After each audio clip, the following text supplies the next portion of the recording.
Chapter the third, the miracle working power of your subconscious. The power of your subconscious is enormous. It inspires you, it guides you, and it reveals to you names, facts, and scenes from the storehouse of memory. Your subconscious started your heartbeat, controls the circula, tyon of your blood, regulates your digestion, assimilation, and elimination. When you eat a piece of bread, your subconscious mind transmutes it into tissue, muscle, bone, and blood. This process is beyond the ken of the YSest man who walks the earth. Your subconscious mind controls all vital processes and functions of your body and knows the answer to all problems. Your subconscious mind never sleeps and never rests. It is always on the job. You can discover the miracle working power of your subconscious by plainly stating to your subconscious prior to sleep that you wish a certain specific thing accomplished. You will be delighted to discover that forces within you will be released, leading to the desired result. Here, then, is a source of power and wisdom which places you in touch with omnipotence, or the power that moves the world, guides the planets in their course, and causes the sun to shine. Your subconscious mind is the source of your ideals, aspirations, and altruistic urges. It was through the subconscious mind that Shakespeare perceived great truths hidden from the average man of his day. Undoubtedly, it was the response of his subconscious mind that caused the Greek sculptor, Phidias, to portray beauty, order, symmetry, and proportion in marble and bronze. It enabled the Italian artist Raphael to paint Madonnas and Ludwig van Beethoven to compose symphonies. In 1955, I lectured at the Yoga Forest University, Rishikesh, India, and there I chatted with a visiting surgeon from Bombay. He told me about Dr. James S. Dial, a Scotch surgeon who worked in Bengal before ether or other modern methods of anesthesia were discovered. Between 1843 and 1846, Dr. S. Dial performed about 400 major operations on the eye, ear, and throat. All operations were conducted under mental anesthesia only. This Indian doctor at Rishikesh informed me that the post-operative mortality rate of patients operated on by Dr. S. Dial was extremely low, probably 2 or 3%. Patients felt no pain, and there were no deaths during the operations. Dr. S. Dial suggested to the subconscious minds of all his patients who were in a hypnotic state that no infection or septic condition would develop. You must remember that this was before Louis Pasteur, Joseph Lister, and others who pointed out the bacterial origin of disease and causes of infection due to unsterilized and virulent organisms. This Indian surgeon said that the reason for the low mortality rate and the general absence of infection, which was reduced to a minimum, was undoubtedly due to the suggestions of Dr. S. Dye to the subconscious minds of his patients. They responded according to the nature of his suggestion. It is simply wonderful when you conceive how a surgeon, over 120 years ago, discovered the miraculous wonder-working powers of the subconscious mind. Doesn't it cause you to be seized with a sort of mystic awe when you stop and think of the transcendental powers of your subconscious mind? Consider its extrasensory perceptions, such as its capacity for clairvoyance and clairaudience, its independence of time and space, its capacity to render you free from all pain and suffering, and its capacity to get the answer to all problems, be they what they may. All these and many more reveal to you that there is a power and an intelligence within you that far transcends your intellect, causing you to marvel at the wonders of it all. All these experiences cause you to rejoice and believe in the miracle-working powers of your own subconscious mind. Your subconscious is your book of life.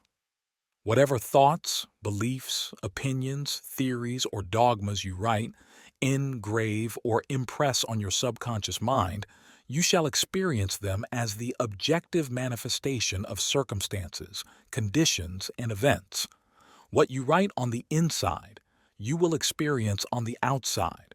You have two sides to your life, objective and subjective, visible and invisible, thought and its manifestation. Your thought is received by your brain, which is the organ of your conscious reasoning mind. When your conscious or objective mind accepts the thought completely, it is sent to the solar plexus, called the brain of your mind, where it becomes flesh and is made manifest in your experience.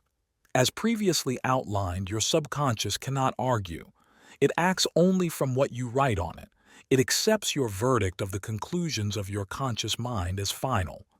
This is why you are always writing on the book of life, because your thoughts become your experiences. The American essayist Ralph Waldo Emerson said, "Man is what he thinks all day long." What is impressed in the subconscious is expressed. William James, the father of American psychology, said that the power to move the world is in your subconscious mind. Your subconscious mind is one with infinite intelligence and boundless wisdom. It is fed by hidden springs and is called the law of life. Whatever you impress upon your subconscious mind, the latter will move heaven and earth to bring it to pass. You must, therefore, impress it with right ideas and constructive thoughts. The reason there is so much chaos and misery in the world is because people do not understand the interaction of their conscious and subconscious minds. When these two principles work in accord, in concord, in peace and synchronously together, you will have health, happiness, peace, and joy. There is no sickness or discord when the conscious and subconscious work together harmoniously and peacefully. The tomb of Hermes was opened with great expectancy and a sense of wonder because people believed that the greatest secret of the ages was contained therein. The secret was as within, so without, as above, so below. In other words, whatever is impressed in your subconscious mind is expressed on the screen of space. This same truth was proclaimed by Moses, Isaiah, Jesus, Buddha, Zoroaster, Lao Tzu, and all the illumined seers of the ages. Whatever you feel as true subjectively is expressed as conditions, experiences, and events. Motion and emotion must balance. As in heaven, your own mind, so on earth, in your body and environment. This is the great law of life. You will find throughout all nature the law of action and reaction, of rest and motion. These two must balance, then there will be harmony and equilibrium. You are here to let the life principle flow through you rhythmically and harmoniously. The intake and the outgo must be equal. The impression and the expression must be equal. All your frustration is due to unfulfilled desire. If you think negatively, destructively, and viciously, these thoughts generate destructive emotions which must be expressed and find an outlet. These emotions, being of a negative nature, are frequently expressed as ulcers, heart trouble, tension, and anxieties. What is your idea or feeling about yourself now? Every part of your being expresses that idea. Your vitality, body, financial status, friends, and social status represent a perfect reflection of the idea you have of yourself. This is the real meaning of what is impressed in your subconscious mind and which is expressed in all phases of your life. We injure ourselves by the negative ideas which we entertain. How often have you wounded yourself by getting angry, fearful, jealous, or vengeful?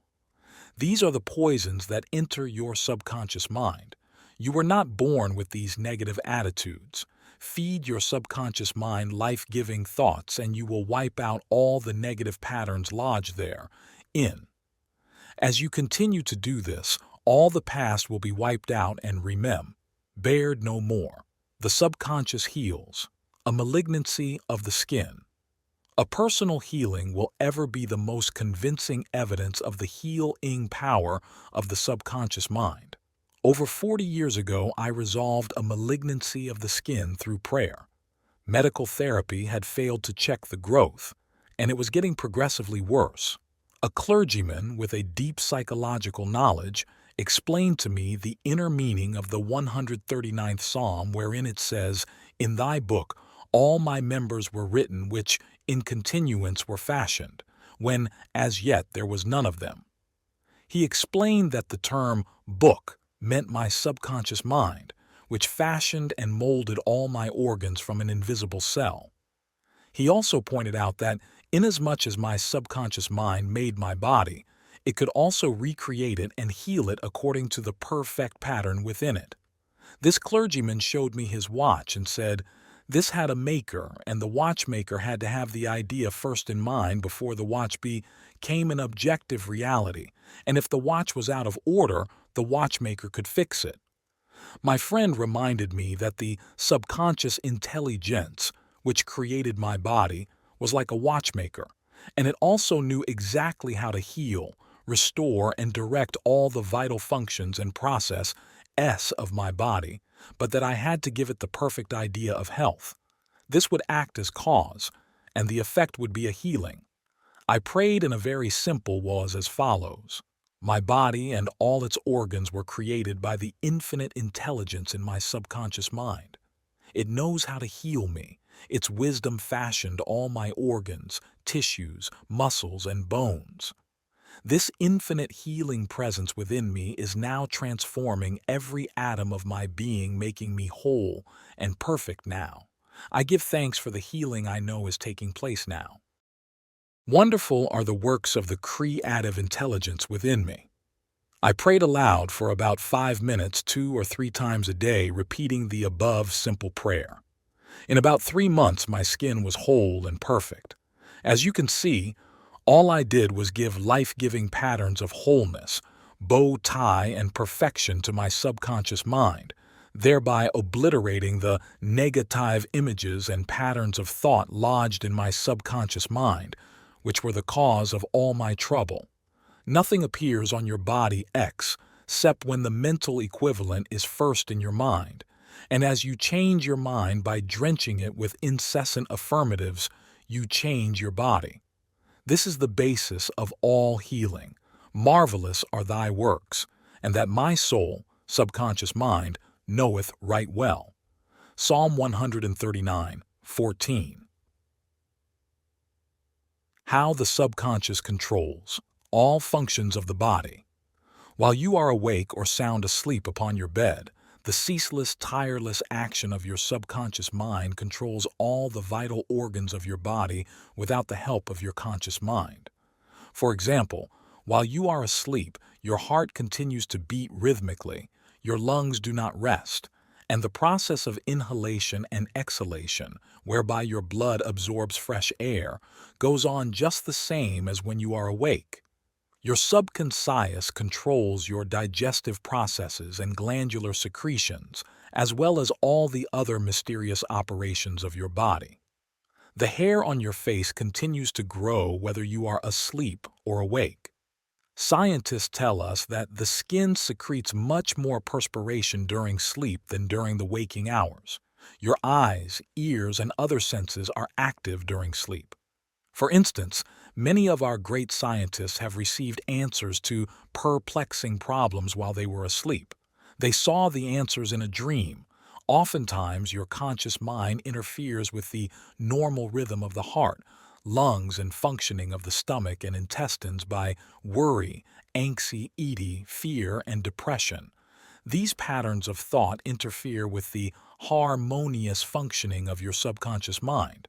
When mentally disturbed, the best procedure is to let go, relax, and still the wheels of your thought processes.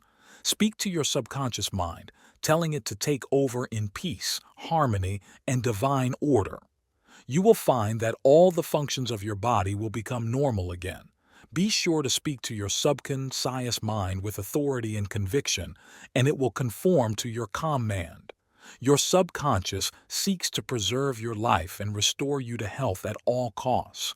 It causes you to love your children, which also illustrates an instinctive desire to preserve all life. Let us suppose you accidentally ate some bad food. Your subconscious mind would cause you to regurgitate it. If you inadvertently took some poison, your subconscious powers would proceed to neutralize it. If you completely entrusted yourself to its one dear working power, you would be entirely restored to health. How to get the subconscious to work for you. The first thing to realize is that your subconscious mind is always working. It is active night and day, whether you act upon it or not. Your subconscious is the builder of your body, but you cannot consciously perceive or hear that inner silent process. Your business is with your conscious mind and not your subconscious mind. Just keep your conscious mind busy with the expectation of the best and make sure the thoughts you habitually think are based on whatsoever things are lovely, true, just, and of good report. Begin now to take care of your conscious mind, knowing in your heart and soul that your subconscious mind is always expressing, reproducing, and manifesting according to your habitual thinking. Remember, just as water takes the shape of the pipe it flows through, the life principle in you flows through you according to the nature of your thoughts. Claim that the healing presence in your subconscious is flowing through you as harmony, health, peace, joy, and abundance. Think of it as a living intelligence, a lovely companion on the way. Firmly believe it is continually flowing through you, vivifying, inspiring, and prospering you. It will respond exactly this way. It is done unto you as you believe. Healing principle of the subconscious restores atrophied optic nerves. There is the well-known, duly authenticated case of Madame Bayer of France, recorded in the archives of the medical department of Lourdes, France. She was blind. The optic nerves were atrophied and useless. She visited Lourdes and had what she termed a miraculous healing. Ruth Cranston, a Protestant young lady who investigated and wrote about healings at Lourdes in McCall's magazine, November 1955, writes about Madame Bayer as follows. At Lourdes, she regained her sight incredibly, with the optic nerve still lifeless and useless, as several doctors could testify after repeated examinations. A month later, upon re-examination, it was found that the seeing mechanism had been restored to normal. But at first, so far as medical examination could tell, she was seeing with dead eyes. I have visited Lourdes several times where I, too, witnessed some healings, and, of course, as we shall explain in the next chapter, there is no doubt that healings take place at many shrines throughout the world, Christian and non-Christian. Madame Bayer, to whom we just referred, was not healed by the waters of the shrine, but by her own subconscious mind, which responded to her belief. The healing principle within her subconscious mind responded to the nature of her thought. Belief is a thought in the subconscious mind. It means to accept something as true. The thought accepted executes itself automatically. Undoubtedly, Madame Bayer went to the shrine with expectancy and great faith, knowing in her heart she would receive a healing. Her subconscious mind, which created the eye, can certainly bring a dead nerve back to life. What the creative principle created, it can recreate. According to your belief, is it done unto you. How to convey the idea of perfect health to your subconscious mind. A Protestant minister I knew in Johannesburg, South Africa, told me the method he used to convey the idea of perfect health to his subconscious mind. He had cancer of the lung. His technique, as given to me in his own handwriting, is exactly as follows. Several times a day I would make CER, saying that I was completely relaxed mentally and physically. I relaxed my body by speaking to it as follows. My heart and lungs are relaxed. My head is relaxed. My whole being is completely relaxed. After about 5 minutes, I would be in a sleepy, drowsy state, and then I affirmed the following truth. The perfection of God is now being expressed through me. The idea of perfect health is now filling my subconscious mind. The image God has of me is a perfect image, and my subconscious mind recreates my body in perfect accordance with the perfect image held in the mind of God. This minister had a remarkable healing. This is a simple, easy way of conveying the idea of perfect health to your subconscious mind. Another wonderful way to convey the idea of health to your subconscious mind is through disciplined or scientific imagination.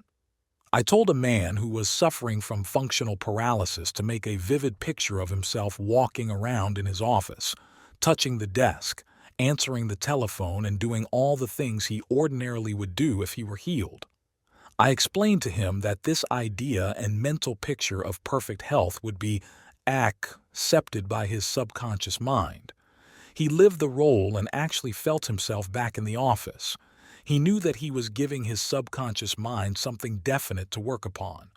His subconscious mind was the film upon which the picture was impressed. One day, after several weeks of frequent conditioning of the mind with this mental picture, the telephone rang by prearrangement and kept ringing while his wife and nurse were out. The telephone was about 12 feet away, but nevertheless, he managed to answer it. He was healed at that hour. The healing power of his subconscious mind responded to his mental imagery, and a healing followed. This man had a mental block which prevented impulses from the brain reaching his legs. Therefore, he said he could not walk. When he shifted his attention to the healing power within him, the power flowed through his focused attention, enabling him to walk. Whatsoever ye shall ask in prayer, believing, ye shall receive. Matthew 21:22. Ideas worth remembering. 1. Your subconscious mind controls all the vital processes of your body and knows the answer to all problems. 2. Prior to sleep, turn over a specific request to your subconscious mind and prove its miracle working power to yourself. 3. Whatever you impress on your subconscious mind is expressed on the screen of space as conditions, experiences, and events. Therefore, you should carefully watch all ideas and thoughts entertained in your conscious mind. 4. The law of action and reaction is universal. Your thought is action, and the reaction is the automatic response of your subconscious mind to your thought. Watch your thoughts. 5. All frustration is due to unfulfilled desires. If you dwell on obstacles, delays, and difficulties, your subconscious mind responds accordingly, and you are blocking your own good. 6. The life principle will flow through you rhythmically and harmoniously if you consciously affirm, I believe that the subconscious power, which gave me this desire, is now fulfilling it through me. This dissolves all conflicts. 7. You can interfere with the normal rhythm of your heart, lungs, and air organs by worry, anxiety, and fear. Feed your subconscious with thoughts of harmony, health, and peace, and all the functions of your body will become normal again. 8. Keep your conscious mind busy with the expectation of the best, and your subconscious will faithfully reproduce your habitual thinking. 9. Imagine the happy ending or solution to your problem. Feel the thrill of accomplishment, and what you imagine and feel will be accepted by your subconscious mind and bring it to pass.